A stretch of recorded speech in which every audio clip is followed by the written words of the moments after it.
Tässä jaksossa tutustutaan sylintereiden hoonaamiseen ja selvitetään männän renkaiden koneistamistarvetta.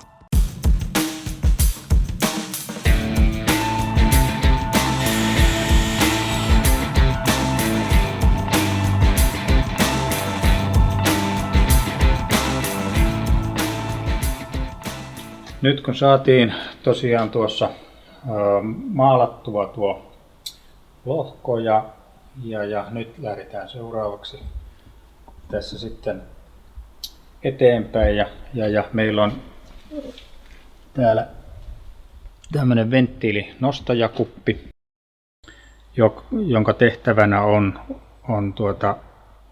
sitten nostaa sitä venttiiliä auki, kun nokka-akseli painaa aina tätä liukupintaa vasten.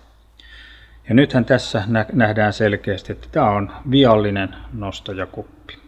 Tämmöistä ei saa laittaa paikalleen, koska nyt kun venttiilinokka koko ajan tässä pyörii, auton käydessä kun se pyörii, niin se nokka aina osuu tuohon syöpymään ja silloin se kuluttaa sitä nokkaa sitten aina pienen lastun siitä pois ja sitten pikkuhiljaa sitten se nokka sitten kuluu kokonaisuudessaan vialliseksi.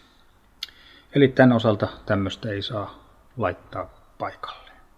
Kun tätä ruvetaan sovittamaan sitten tuonne moottoriin, niin tässä on sen verran erikoinen tämä lohko, että kun tämä on vanha lohko, niin täällä tämä on ollut purettuna ja sinne on päässyt syöpymään sitten myöskin tuonne venttiiliohjurien nostajakupin pesään ja me joudutaan nyt se puhdistamaan se ruoste pois.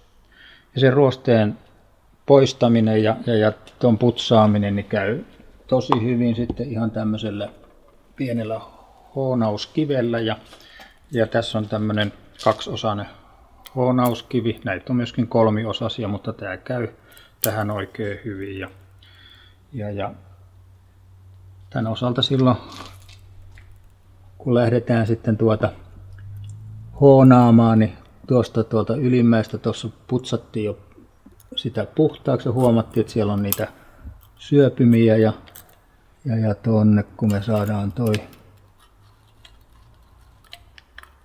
ujutettua, niin se on siellä ja ei hoonata isommaksi tätä ohjuripesää, vaan nimenomaan nuo korroosiot vaan pois.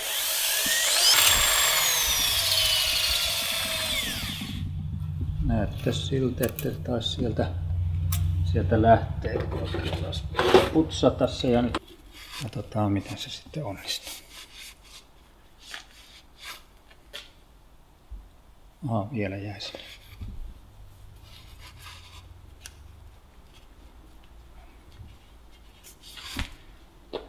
Noin. Joko tää ohjuri sitten sinne sitten menee. No nythän se menee siinä oikein hyvin. Se pitää liukua siellä ilman kitkaa. Se onnistuu. Nyt kun saatiin nuo venttiilin nostajakupit saatiin kuntoon, niin tavallaan niin nyt seuraavaksi on vuorossa noiden sylinterin seinämien hoonaus ja täällä onneksi näyttää nämä aika hyvältä, eli täällä mä luulen, että tommonen pieni hoonaus, että saadaan nuo puhtaaksi, niin siitä saadaan ihan tosi hyvä vielä moottori tästä. Täällä ei kauhean suuria kulumia ole, kuitenkin pieni pykälä siellä näkyy, mutta kaikki sylinterin seinämät näyttää tosi hyvältä. Ja tämähän on joskus porattukin sitten tuo kone, eli tämä on ylikoossa sitten, eikä siinä mielessä ole vielä kulunut kovinkaan väljäksi. Eli nyt kun lähdetään tätä hoonausta tekemään, niin nyt siinä aina tavallaan myöskin tämmöistä työstöä tapahtuu, niin käytetään tämmöistä leikkuunestettä siinä. Sinne vaan toi hoonauslaite ja sitten lähdetään.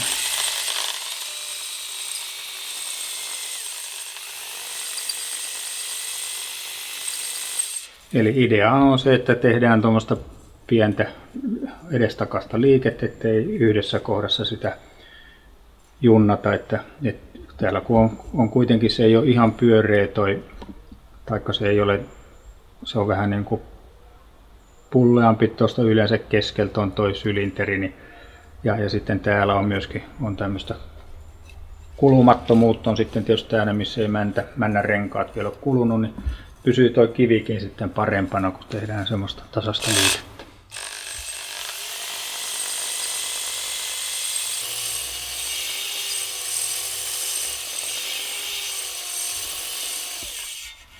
Niin. Ei enempää nyt ennen kuin tarkastetaan, miten siinä kävi sitten meidän. Katsotaan, että tuliko tästä hyvä. Nähdään selkeästi, että mistä kohtaa sylinteri on kulumaton, eli tästä, missä männänrenkaat tuohon loppuun, niin tavallaan niin tämä ei juurikaan yleensä kulu tuossa, että männänrenkaat on ne, jotka hankaa koko ajan sitten täällä sylinteriseinämiä. Ja sitten mihinkä asti tuo menee, niin näyttää, että mäntä menee tonne asti tuohon noin loppuun. Eli toi on kulumaton paikka sitten tuossa. Että tommonen on se liike sitten. Ja näyttäisi aika hyvältä tää, eli onneksi on tämmönen porattu moottori jo, ja eikä ole kauheasti ajettu vielä sen jälkeen. Niin tästä tulee tosi hyvä. No niin, toinen sylinteri on siinä ja hupsista. Siellähän nähdään tuommoisia jälkiä. Eli tässä on nyt, kun tämä on jäänyt tämä moottori joskus sitten sinne käymättömäksi ja vuosia ollut, niin tässä nähdään, että männän rengas on ollut tällä kohtaa. Ja korroosio on ottanut siihen kohtaan ja tämmöiset syöpymät sinne on jäänyt. Nämä syöpymät onneksi ei ole kovinkaan vaarallisia, koska nyt jos olisi ollut se mäntä ihan ylhäällä, täällä näin, ja syöpymä olisi täällä ylhäällä, niin silloin nämä olisi ollut tosi pahoja, koska nimenomaan silloin toi ohivuoto olisi ollut silloin korkeimmillaan, kun on sylinterissä on työpaine, niin sitten tämmöiset syöpymät tekee sen, että ohivuotoa sinne tulee. Mutta tuolla ei enää niin suuria työpaineita ole, että toi sallitaan nyt tuolla ja eikä kovin vakavasti tarvitse ottaa. Nyt saatiin kaikki nämä sylinterit hoonattua ja jotain pieniä virheitä siellä näkyy.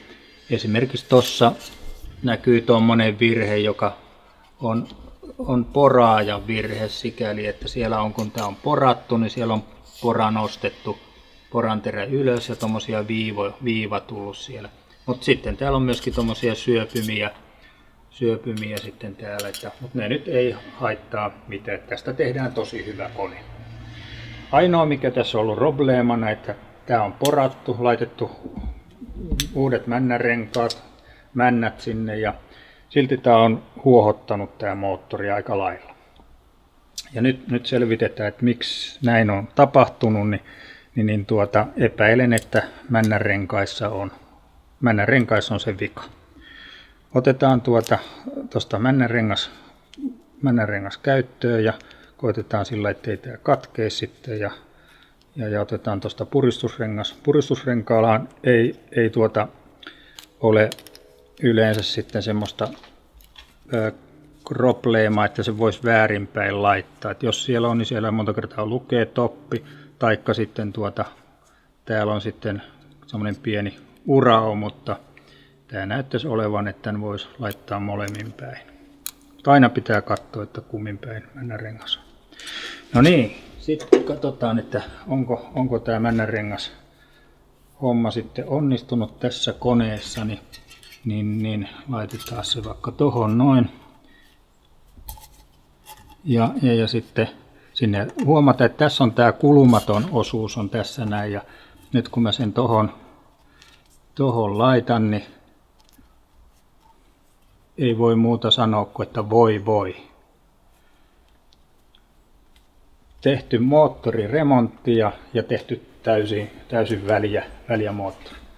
Männänrengas ura on noin suuri, eli kaikki työpaineet niin menee sinne kampikammioon, että ei tämä on täysin pilalla heti jo korjauksen jälkeen ollut tämä moottori. Nyt kuitenkin kun tähän tuli uudet männänrenkaat, niin tähän tilattiin kaikista suurimmat männänrenkaat, mitä oli saatavilla. Eli tämä on puristusrengas ja tässäkään ei mitään sitten ole sen kummempaa, että kummin päin se laitetaan, mutta tässä ideana sitten on se, että nyt kokeillaan, että mikä toi välys. Ja tässä nähdään, että ei tässä ole välystä ollenkaan, vaan ne menee päällekkäin. Eli tästä kun lähdetään tekemään, niin tästä tulee tosi hyvä. Eli näiden männänrengas päittäysvälys on tehtaan minimiarvo on 0,20, maksimi 0,35. Eli semmoinen me rakennetaan sitten, ja tietysti me kun tehdään tarkkaa työtä, rakennetaan se niin, että otetaan se tuolta jo toi kulma huomioon, että kun se ei tämän ylemmäs tule, niin rakennetaan se niin, että nyt tehdään se, että 0,2 olisi sitten tuossa se välys olisi niin puristusrenkaalla kuin kaavintarenkaalla. Tehdas antaa molemmille niin saman välysarvon. Silloin tulee tiivis, hyvä kone. Ja mä luulen, että nuo männät on ihan hyvät, että koska männät oli sen verran tiukat, että niissä ei mitään kulumaa vielä ollut tapahtunut. Tässä huomattiin männänrenkaiden pituus liian pitkiksi ja seuraavassa jaksossa työstetään ne oikean pituiseksi. Tämän jälkeen käydään läpi, kuinka laakerin välyksiä mitataan. Kiitos katsomisesta ja muistakaa tilata kanavaa, jottette jää paitsi uusista videoista. Kiitos.